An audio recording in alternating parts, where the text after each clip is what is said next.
Hello, I'm Mrs. Claus. How are all you children? Would you like to hear a story? Let's read this story, which is one of my favourites, and it's called Thomas and Friends, Thomas's Christmas Delivery. Let's begin.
Puff, puff, peep, peep.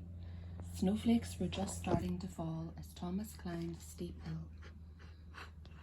It was Christmas Eve, and Thomas wanted to be back in his shed with his friends.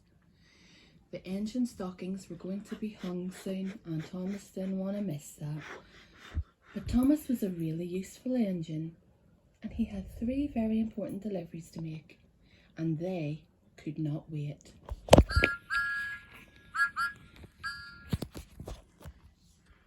First was the freight car full of food to deliver to the community hall. All of the island of Sodor had been invited to come for a big celebration for tomorrow. And there had to be enough food for everyone.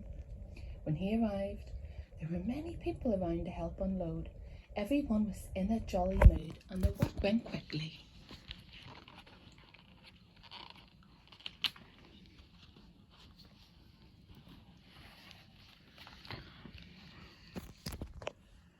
Suddenly, there was a shout. Ah! Mrs. Kindly had slipped on the snowy walk and dropped a bowl of cranberry sauce.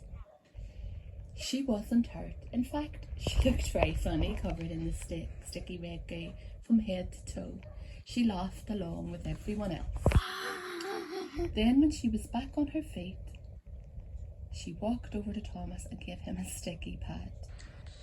Merry Christmas, Thomas, she said, and she went inside to clean up. We're done! Cried a workman. Off with you, Thomas! You have a lot to do yet. Merry Christmas! Whistled Thomas, and off he went into the gently falling snow. His next stop was to the big school on the hill. Some of the children weren't able to go home for the holidays, and Thomas had many parcels to deliver so that they wouldn't feel lonely. The snow was coming down a little harder. No, on Thomas's roof. But he still had plenty of time to get back to the engine shed and go to sleep before Father Christmas came. you got me. When Thomas pulled up near the entrance to the school, some of the teachers came out and helped organise the offloading of the packages. The children were having a snowball fight. Splat! A red-haired boy in a green coat threw a large snowball that hit Thomas right in the side of his boiler. Woo! Beep! Laughed Thomas.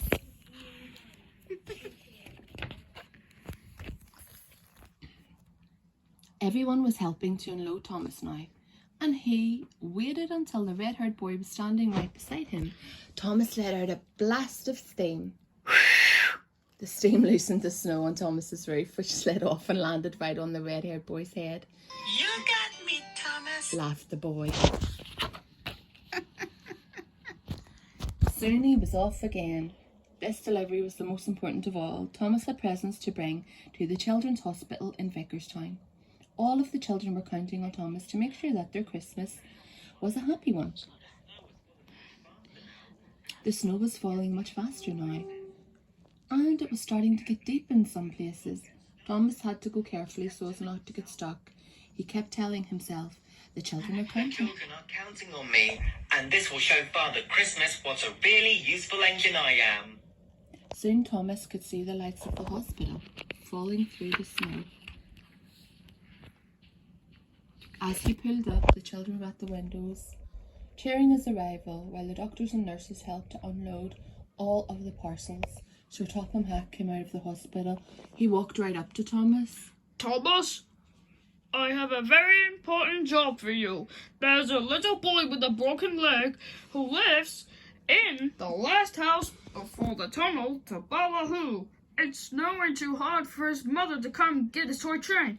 I need you to take this up to his house. Of course. I am a really useful engine. But, sir, my stocking wasn't hung before I left. Father Christmas will forget me. Nonsense, Thomas. Said Sir Topham Hatt. Father Christmas will be as proud of you as I am.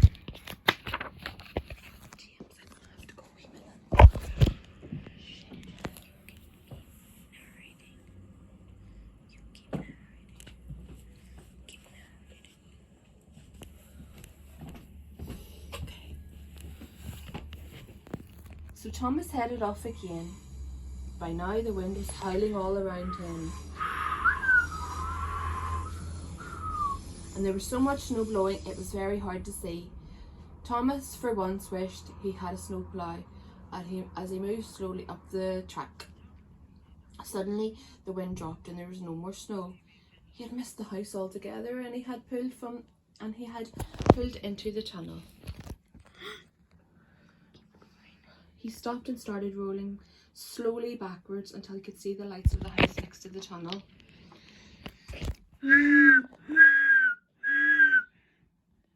He whistled again and again, afraid he wouldn't be heard over the wind. At last the boy's mother came running from the house, tightly wrapped in a long scarf.